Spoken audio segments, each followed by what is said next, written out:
What's up, everybody? This is Steve Sterlacci, and this beautiful woman to my left is my wife and country music artist, Jessica Lynn. If you've watched my content before, then you know that we tour the world together. We play music. Jessica is the singer, songwriter. She plays guitar, bass, drums, piano, does pretty much everything better than me. And everybody always asks for more collaboration videos where Jess is on with me. So today I wanted to talk about brand deals and how us as content creators, we present products to the masses. What is your strategy for getting into this? How do you work with the brands? How do you contact them? Do they contact you? We could go on for an hour about this. So where do you want to start on this? I guess I would start with saying that social media is obviously a huge part of influencing and brand deals. You have to start there, because if you have nothing to offer people, how do you expect them to want to work with you or have you play their product or promote them, because you need an audience to promote them to? I teach a course for independent musicians on how to successfully grow your brand and your business. And I always say it would be like a gig, a free gig, but you're playing in front of 10,000 people. That might be a gig you want to take. However, if it's a free gig, but you're playing a backyard barbecue for 15 people, you're not so willing to give your time or your services. And that's kind of the same thing that I always think about when you talk about getting brand deals or partnering with different companies. In the beginning, it was a lot of product exchange for me. As I was growing my socials and I didn't have so much to offer them, I reached out to companies that I already loved and I already was playing. I think that's also a really big part of it, that you don't want to randomly reach out to a company just because you want this free piece of gear. You want to be able to present them with something that's meaningful to them. Like, I've been playing your guitars for 5 years and I love them so much, and I would love to move this relationship a little bit further. And my first brand deal ever was with Daisy Rock Guitars. And, shout out Daisy Rock. And I was playing that little heart guitar from the time I was 13 years old.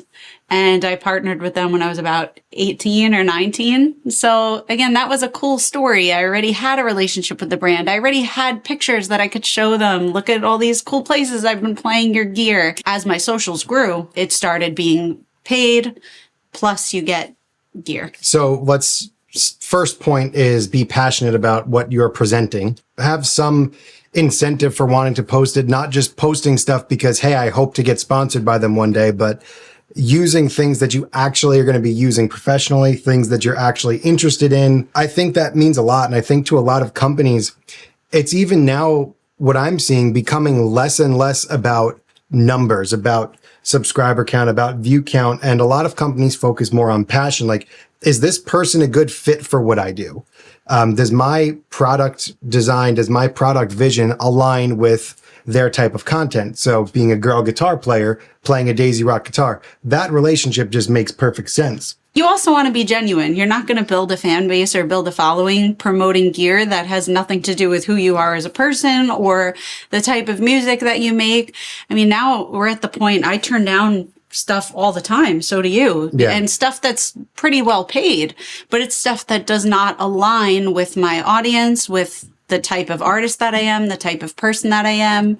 For example, I'm a vegetarian. Remember 2 years ago, that big beef company? We're being joined by Hi, baby. There was this huge beef production company that I play country music. So, a lot of country people have farms and things like that. And it is a part of my audience. But I turned it down because I'm like, honestly, I can't honestly promote this. It's not what I believe in as a human being. And I think there's a lot to be said for that, because the companies that you do decide to partner with and work with know that you are giving 100% of your true, authentic, genuine self. So back to kind of a gear area. We used to go to NAMM all the time. I still haven't missed one, but the band doesn't come out anymore. But when we first did, she would do this to us. And this is where the NAMM show, this is where the NAMM show really does. I think it's honestly life-changing going there. If you really want to do this, if you want to be interacting and collaborating with brands and making videos and content for brands, you need to go to the NAMM show, because being there in person is everything. So our first few years at NAMM, we got booked to play in the Hilton, which is borderline dangerous. And this is before COVID era. So NAMM used to be like really, really crazy. So we used to book 14 to 20 shows every day in booths. So we would go from booth to booth to booth to booth to booth all day. And those are all brands that we use. So we would literally write them and say, hey, we use your stuff. Do you mind if we come and play at your booth? And that was all exposure for us. We were already there. And it's just solidifying relationships with the company to where now, if we're ever in need or if we ever have something new going on that we think they would be a good fit for, the relationship's already established, and it's much easier to do things that way than starting a new company from scratch, reaching out to them cold. There's nothing like face-to-face. It's the most invaluable thing, especially as a touring musician, to just have that support from amazing people that you like to work with and you love their stuff. So we would book these in advance, and I think a NAMM strategy, if we can just go into like a NAMM strategy, if you're going, reaching out in advance and already being passionate about the products, we already, that's kind of like the standard that we already established here, but contacting the brands beforehand, like, hey, I use your stuff. I'm going to be at NAMM. Is it cool if I swing by the booth and meet the people behind the brand? Or in Jessica's case, it's just like, hey, I'll come perform at your booth if you guys want. Do they still do that at all? Some booths have little stages, but not many. It doesn't hurt to try. The worst is no. You get a no, And I think, like Steve's saying, if you write in advance and you get the name of the person that you're supposed to see, you can also get a time. A lot of times, if you just cold show up to booths, it's like, oh, you needed to speak with Adam. He just left at 3 p.m.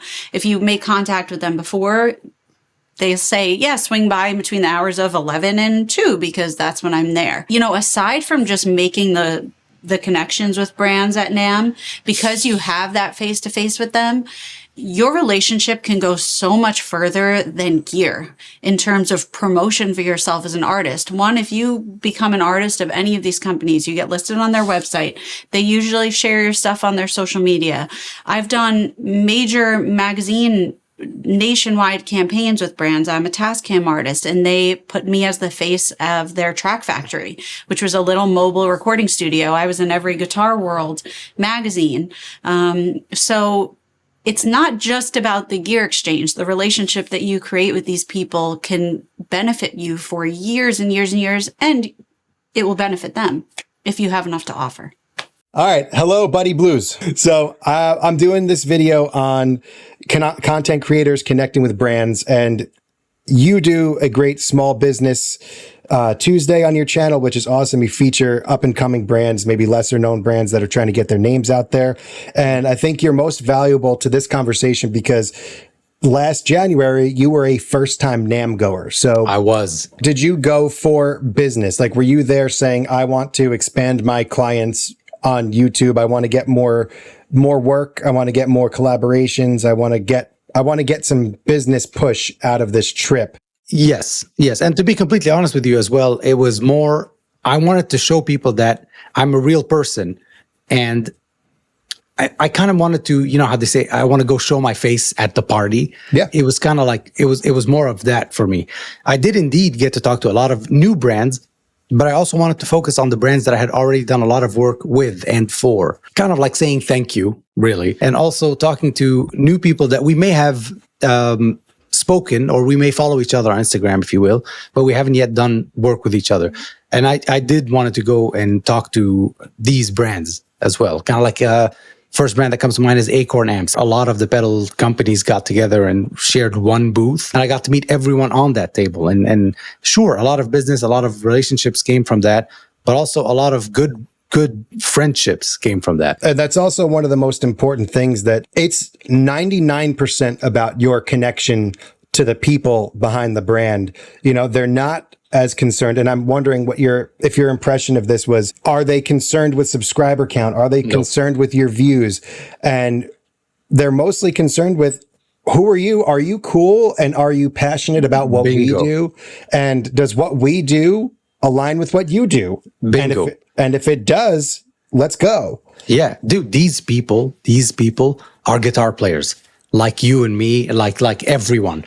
These people are just as passionate as you are. So if they can share a passion with you, views and subscriber, it's not how many are watching. I've said this so many times. It's who is watching. Who can you share this passion with? That's what the brands see the most value in. There's going to be brands that, what's your subscribers count? What's that's blah, blah, blah. Those exist.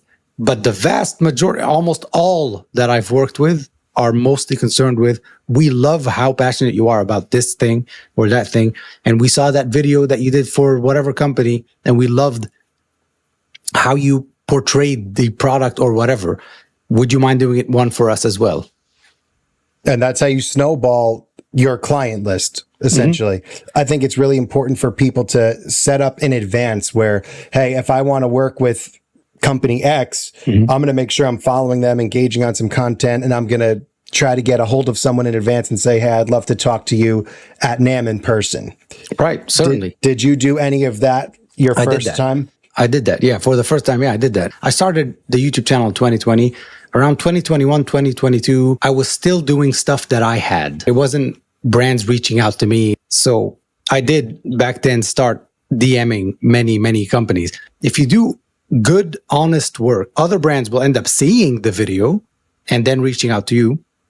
Or they tell them, hey, I heard you have a new compressor coming out. And a creator did that to me, not right at NAMM, actually. The company was showcasing a new compressor pedal that they had. And I was standing next to that content creator. Before he introduced me to the brand, to the person behind the brand, he told him, we have this new compressor coming out and we'd love for you to do a video on it. He said, you know what? I'm not your guy for compressors, but he is. And then he introduced me to them right there at NAMM. And now I've done 3 videos since. That's since January. I've done 3 videos for that company. And that's the importance of being there. You know, they say being there is so important. Yeah. And nothing showcases that camaraderie more than at NAMM because you're physically there.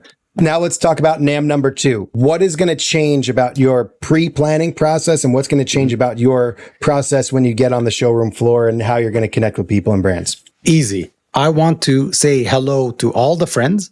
I want to say hello and thank you to all the brands that I've worked with since previous NAMM. But I want to focus more on brands I would like to work with and brands that I don't know if it was too shy, but there was a feeling inside of me saying, dude, you're going to walk up to these people, they're going to have no idea who you are. I want to eliminate that. That's a personal thing. And I want to go up to the brands that may want to work together in the future, that I admire, that I love, that I whatever. Rock, for example. Let's throw a random brand. Rock, for example.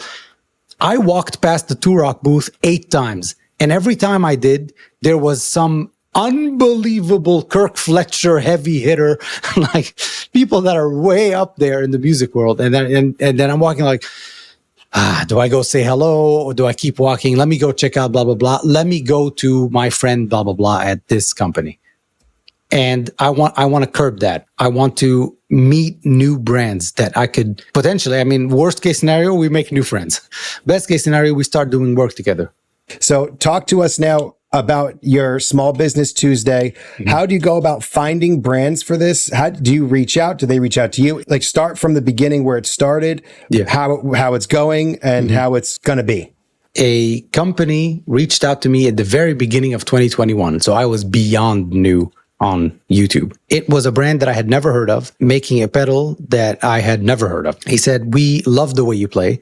There is no we in a small business. It's usually just one guy or one lady. I love the way you play, and I would love to send you this pedal to see what you think about it. So he sends it and I'm playing it and it's like, my goodness, this is so good. Where do you make these?